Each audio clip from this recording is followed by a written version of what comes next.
ప్రియమైన సహోదరి సహోదరులారా, మీకు శుభవార్త. 2025 సంవత్సరంలో మొత్తం 365 అంశాలను మీతో పంచుకోబోతున్నాము.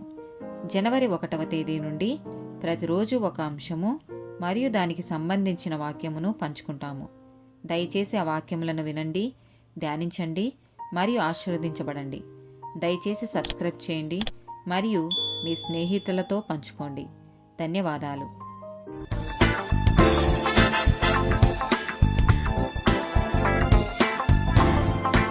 112th day topic ప్రలోభం.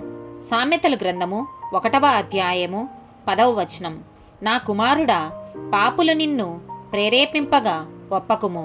సామెతల గ్రంథము 16వ అధ్యాయము 29వ వచనము. బలత్కారి తన పొరుగువానిని లాలన చెయ్యును, కాని మార్గములో వాని నడిపించును.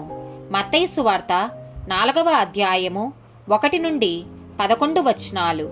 అప్పుడు యేసు అపవాది చేత శోధింపబడుటకు ఆత్మ వలన అరణ్యమునకు కొనిపోబడెను.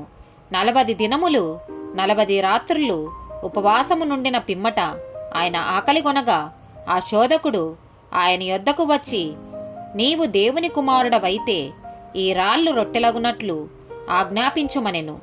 అందుకు ఆయన, మనుషుడు రొట్టె వలన మాత్రము కాదుగాని దేవుని నోట నుండి వచ్చు ప్రతి మాట వలనను జీవించును అని వ్రాయబడి ఉన్నదనెను.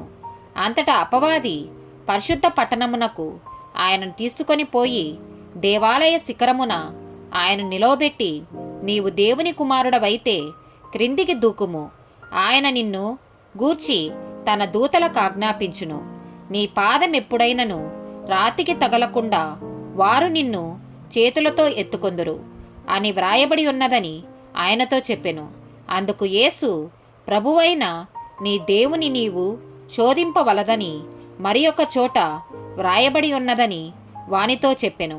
మరలా అపవాది మిగుల ఎత్తైన ఒక కొండ మీదికి ఆయన తోడుకొని పోయి ఈ లోకరాజ్యములన్నిటినీ వాటి మహిమను ఆయనకు చూపి, నీవు సాగిలపడి నాకు నమస్కారము చేసిన ఎడల వీటినన్నిటినీ నీకిచ్చెదనని ఆయనతో చెప్పగా, యేసు వానితో, సాతానా, పొమ్ము, ప్రభువైన నీ దేవునికి మ్రొక్కి ఆయనను మాత్రము సేవింపవలెను అని వ్రాయబడి ఉన్నదనెను. అంతటా అపవాది ఆయనను విడిచిపోగా, ఇదిగో దేవదూతలు వచ్చి ఆయనకు పరిచర్య చేసిరి. మత్తయి సువార్త 26వ అధ్యాయము 41వ వచనము. మీరు శోధనలో ప్రవేశించకుండానట్లు మెలకుగా ఉండి ప్రార్థన చేయుడి.